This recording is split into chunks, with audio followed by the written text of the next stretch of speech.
Assalamualaikum warahmatullahi wabarakatuh. Waalaikumsalam warahmatullahi wabarakatuh. Alhamdulillahirabbil alamin. Wassalatu wassalamu ala asyrafil anbiya'i wal mursalin wa ala alihi wa sahbihi ajma'in amma ba'd. Pertama-tama, marilah kita panjatkan puji dan rasa syukur kita atas kehadirat Allah Subhanahu wa taala yang telah memberikan kita rahmat, kesehatan jasmani dan rohani sehingga kita semua dapat hadir untuk menyaksikan acara kita, yaitu acara Kalam Khairul Ummah atau biasa disingkat dengan Kalamku. Sahabat Khairul Ummah dimanapun berada, semoga kita selalu dalam keadaan sehat walafiat. Amin ya rabbal alamin. Bersama saya Habibullah dalam program acara Kalam Khairul Ummah. Bersama kita telah hadir seorang narasumber.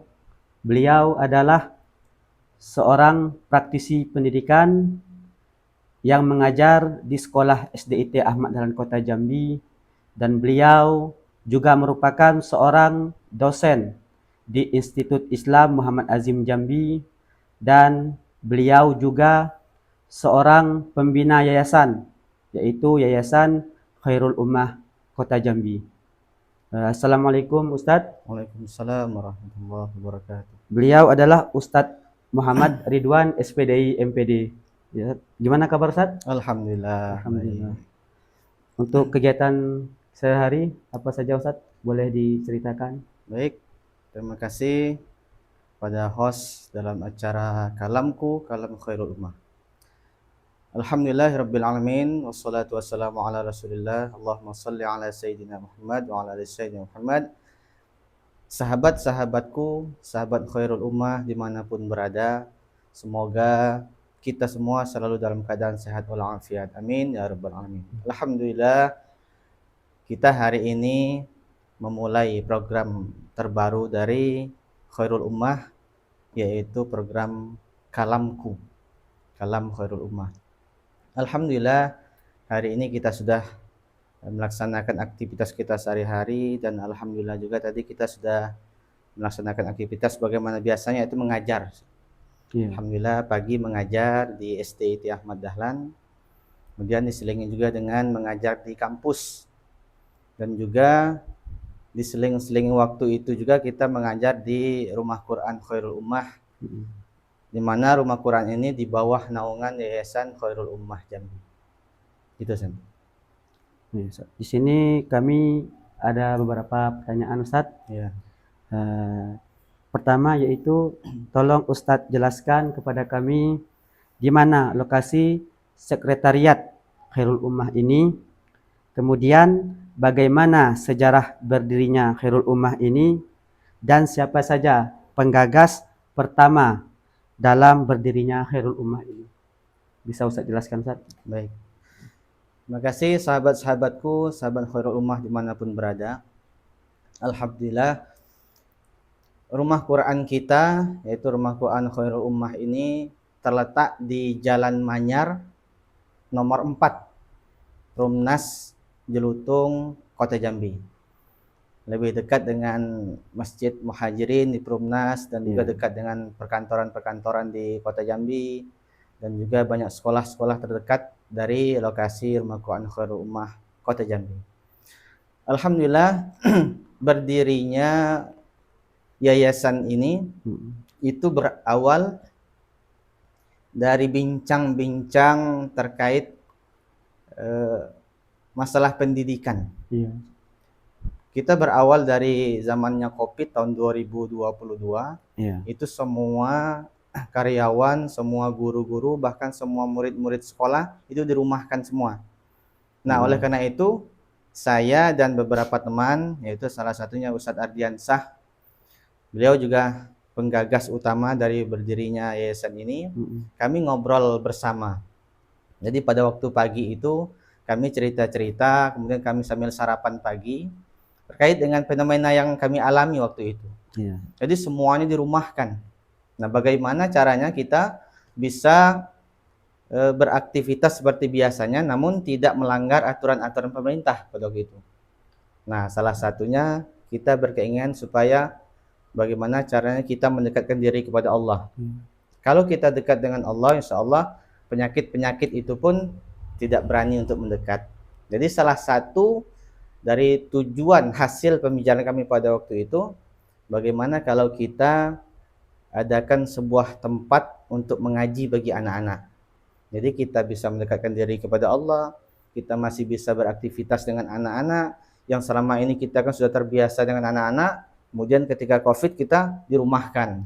Nah, waktu itu kami mencoba untuk membuat lembaga tempat ngaji anak-anak, dan alhamdulillah pada tahun itu mungkin karena orang tua juga sudah mulai rindu dengan keriuhan anak-anaknya pulang sekolah, pergi mengaji.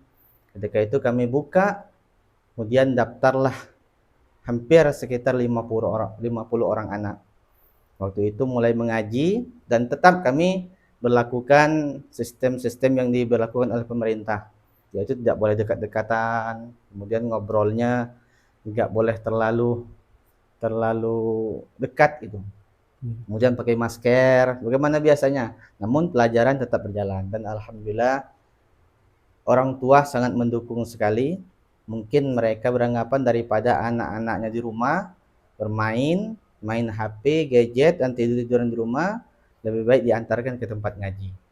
Jadi waktu itu penggagasnya ada saya bersama Ustadz Ardi, kemudian dibantu oleh Ustazah Riani. Nah, beliau yang memfasilitasi kami waktu itu dengan memberikan tempat, dan akhirnya berdirilah Yayasan Khairul Ummah Jambi. Dan alhamdulillah sampai hari ini di bawah yayasan ini sudah banyak program-program yang sudah terlaksanakan. Di bawahnya ada Rumah Quran Khairul Ummah, kemudian kita juga ada program Bersaku Berkah, Santri Khairul Ummah Berbagi dan Sedekah. Ada lagi program kita yaitu Koin Berkah. Jadi anak-anak mengaji, setiap hari jadwal mengajinya itu kita ajak untuk menabung 1.000 sehari. Jadi kalau dalam 1 minggu dia ngaji 3 hari, dia menabung 3.000. Namun hasilnya ini nanti akan kita kembalikan kepada anak. Kalau nanti kita kekurangan kipas angin, kita beli kipas angin. Kita kurang Al-Quran, kita beli Al-Quran. Atau nanti setelah kita musyawarah, kita ajak makan bersama. Jadi itu.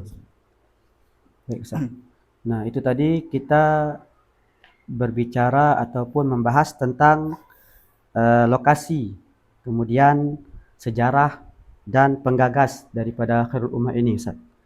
Nah, sekarang kami ingin bertanya, Ustaz, apa tujuan dari berdirinya Khairul Ummah ini, Ustaz?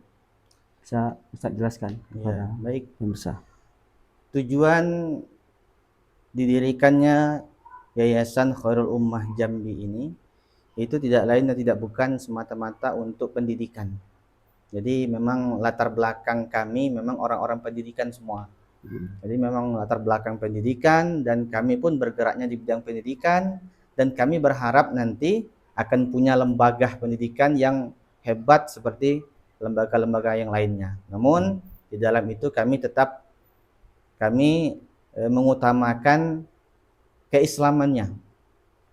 Dari sekian banyak mata pelajaran kami selipin itu pelajaran-pelajaran keagamaan seperti akhlak, seperti sejarah Islam, kemudian seperti pelajaran fikih, kemudian pelajaran tajwid. Nah, oleh karena itu kami tidak menamakan yayasan ini, Rumah Quran ini, sebagai rumah tahfiz. Nah, ini salah satu alasan kami tidak menggunakan rumah tahfiz, karena memang background kita bukan seorang hafiz atau hafizah. Kita memang ya seorang pelajar, kita seorang yang ingin mengetahui ilmu-ilmu Al-Quran, kita masih sama-sama belajar Al-Quran. Oleh karena itu kami namain dengan Rumah Quran, bukan rumah tahfiz. Dan Rumah Quran ini kita pakai sistemnya seperti sistem madrasah gitu. Ada pelajaran akidah akhlak, ada pelajaran sejarah Islam, ada pelajaran fikih, ada pelajaran tentang nyanyi-nyanyian Islami. Kita mengenalkan anak-anak itu tidak bisa dengan langsung mengajarkan ini harus dihafal. Nggak bisa semena-mena seperti itu. Jadi kita kita kasih metode ajak nyanyian, seperti kita ajarkan lagu Senandung Al-Fatihah, tanpa mereka sadari mereka sudah hafal arti dari surah Al-Fatihah. Kita ajarkan kembali tentang keluarga-keluarga Nabi. Kalau disuruh menghafal satu persatu, mungkin mereka susah untuk menghafal. Jadi kita ajarkan dengan lagu-laguan, anak-anak Nabi ada 7 orang dan seterusnya. Kita ajarkan juga nilai-nilai tauhidnya. Kita ajarkan Allah itu siapa, kemudian apa buktinya Allah itu ada. Dan kita juga ajarkan bagaimana perjuangan Nabi dulu menegakkan agama Islam. Dan kita juga ajarkan tentang kisah-kisah para Nabi terdahulu dalam berjuang menyebarkan kalimat tauhid. Bagaimana susahnya para Nabi dulu berjuang, bagaimana susahnya para ulama-ulama dulu menyebarkan agama-agama Islam ini. Nah, dan itu kami tanamkan kepada anak-anak kita saat ini. Jadi di samping anak belajar Al-Quran, mereka juga dapat ilmu-ilmu tentang sejarah Islam, tentang kisah-kisah teladan yang ada di dalam Al-Quran. Jadi itu. Oke, terima kasih Ustaz. Kemudian Ustaz, di sini kami juga ingin menanyakan Ustaz, bagaimana Ustaz melihat perkembangan Yayasan Khairul Ummah sampai hari ini? Baik, sampai hari ini berdirinya di tahun 2010 Januari 2022 dan sampai pada hari ini di tahun 2025 begitu sangat pesat perkembangannya.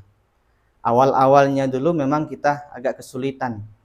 Kita belum punya karpet, belum punya sejadah, kita belum punya kipas angin, jadi anak belajar kepanasan. Kita belum punya alat-alat yang lainnya seperti Al-Quran dan meja. Kita masih belajarnya pakai meja kayu, dan alhamdulillah sampai pada hari ini kita semuanya sudah lengkap. Dan itu semua tidak lupa pula kami ucapkan terima kasih kepada wali-wali santri yang membantu Al-Quran, yang membantu membelikan karpet, dan juga donatur-donatur lainnya yang memberikan kipas angin dan lain-lain sebagainya. Tanpa bantuan dari wali santri, tanpa bantuan dari bapak ibu yang lainnya, mungkin lambat untuk kami membenahin perkembangan yayasan ini. Jadi sampai hari ini sudah banyak perkembangannya, baik itu dari segi sarana prasarana maupun dari program-programnya. Dan alhamdulillah yang membekas bagi masyarakat di sekitar kita itu program kita, yaitu Saku Berkah. Kita mulai berjalan itu dari bulan Ramadan kemarin. Di awal Ramadan itu kita mulai buka Saku Berkah. Jadi semua orang yang ingin berdonasi kita ajak, kita himbau bersama. Di Ramadan kemarin itu di hari yang ke-20 kita sebarkan sembako-sembakonya kepada fakir miskin, kepada tetangga-tetangga kita, kepada anak yatim, baik berupa beras, minyak, makanan pokok, serta uang kepada anak-anak yatim sudah kita sebarkan. Dan alhamdulillah para wali santri dan donatur yang lainnya sangat berkesan dengan program-program yang ada pada Yayasan Khairul Ummah sampai pada hari ini. Terima kasih Ustaz. Itu tadi melihat perkembangan dari Yayasan Khairul Ummah ini. Nah, di sini kami juga ingin bertanya Ustaz. Di luar dari program Saku Berkah itu tadi, program apa saja yang ada di Khairul Ummah ini sehingga bisa menarik untuk siswa-siswi yang lain untuk bergabung di Khairul Ummah ini, Ustaz? Boleh saya jelaskan? Ya. Memang program unggulan yang langsung terjun ke lapangan itu Saku Berkah. Jadi Saku Berkah ini memang betul-betul langsung ke masyarakat. Kita sudah salurkan setiap bulan. Kita himbau oleh santri, masyarakat sekitar ataupun donatur yang lainnya, bagipun sahabat-sahabat Khairul Ummah dimanapun berada yang ingin berdonasi, kita himbau. Nah, kemudian selain daripada program ini, kita punya program Koin Berkah. Koin Berkah itulah nantinya yang akan kita kumpulkan bersama, kemudian kita kembalikan kepada anak. Selain dari Koin Berkah, kita mengaji itu tidak hanya fokus kepada satu titik saja. Seperti hafalan, kita memang ada program tahfiz. Kita mengaji Iqra, kita mengaji Al-Quran, kita belajar tahfiz, kita belajar tajwid, fasahah dan lain sebagainya. Namun semuanya itu kita kemas, tidak hanya monoton ngaji terus. Jadi anak-anak itu pagi dia sudah sekolah, siang itu sudah capek, sedangkan jam belajar ngaji kita di Khairul Ummah itu jam setengah 3, waktu-waktu rawan. Jadi kita kemas, kita ajak nyanyi-nyanyi Islami, kita ajak ya tepuk tangan, jadi memancing mereka untuk menghilangkan rasa penatnya. Nah, jadi setelah mereka sudah mood, sudah mereka semangat, baru kita masukkan pelajaran-pelajaran seperti tahfiz, kemudian murojaah dan lain sebagainya. Jadi banyak sekali inovasi yang sudah kita lakukan sampai pada hari ini. Insya Allah. Itu tadi para sahabat Khairul Ummah sudah dijelaskan oleh Ustadz Ridwan tentang program yang menarik bagi siswa-siswi yang ingin bergabung di yayasan ataupun rumah Quran Khairul Ummah ini. Dan letaknya itu di dekat Masjid Al-Muhajirin, tepatnya di alamat Perumnas, Kota Jambi, Jelutung. Nah, kemudian di sini Ustadz kami ingin bertanya, apakah ada harapan ataupun keinginan daripada pengurus Yayasan Khairul Ummah ini agar yayasan ini lebih besar ataupun lebih berkembang dari hari ini, Ustaz? Ya, harapan itu pasti ada. Sebagaimana kita ketahui dalam ilmu bahasa Arab itu ada namanya tamanni dan ada yang namanya taroddi. Kalau tamanni itu ialah impian-impian yang tidak bisa kita gapai, tidak mungkin kita gapai. Tapi kalau taroddi itu mampu kita gapai. Tamanni ini seperti ya kita sudah tua, kita tapi kepengen balik muda, itu tidak mungkin terjadi. Tapi kalau harapan yayasan yang baru kita gembleng, kita bina ini masih kecil, harapan menjadi besar itu pasti ada. Dan itu sudah kita rancang dari hari ini. Kita sudah bicara dengan pengurus-pengurus yayasan, mulai dari lokasi, kemudian dari biaya, kemudian dari nanti tenaga-tenaga pengajarnya. Kita sudah berbicara untuk kedepannya. Harapannya nanti mudah-mudahan Allah ijabah semua doa-doa kita, keinginan kita, akan ketemu nantinya waktu yang tepat. Yayasan ini akan menjadi yayasan besar, akan bisa jadi menjadi sekolahan seperti sekolah lainnya. Amin. Ataupun menjadi nanti pondok pesantren. Amin. Ataupun nanti menjadi lembaga-lembaga sosial dan lain sebagainya. Nanti akan kita bicarakan dengan pengurus untuk lebih kelanjutannya. Harapan itu pasti ada. Ya, terima kasih Ustadz. Nah, itu tadi para sahabat Khairul Ummah dimanapun berada, kita telah berbicara ataupun berbincang-bincang tentang Khairul Ummah ini. Mungkin dari sahabat yang ada di rumah yang berniat ingin bergabung di Yayasan Khairul Ummah ini bisa datang langsung ke sekretariatnya yang terletak di Jalan Perumnas, Jelutung, Kota Jambi. Tepatnya di dekat Masjid Al-Muhajirin di belakang Polsek Jelutung. Mungkin itu tadi Ustaz yang kita bicarakan sudah cukup.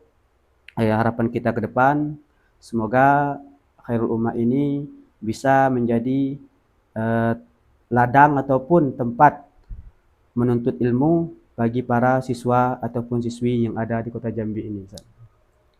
Mungkin ada kata-kata terakhir dari Ustadz untuk para sahabat Khairul Ummah di rumah, Ustadz? Sahabat-sahabat Khairul Ummah dimanapun berada, sesuatu yang besar itu pasti dimulai dari hal-hal yang kecil. Kalau kita ingin menjadi orang sukses, pastinya kita harus berusaha belajar sejak dini. Tempat belajar itu sudah banyak, tinggal pilih, tinggal kita datangin, dan tinggal kita daftar langsung belajar. Namun dalam memilih lembaga pendidikan haruslah selektif.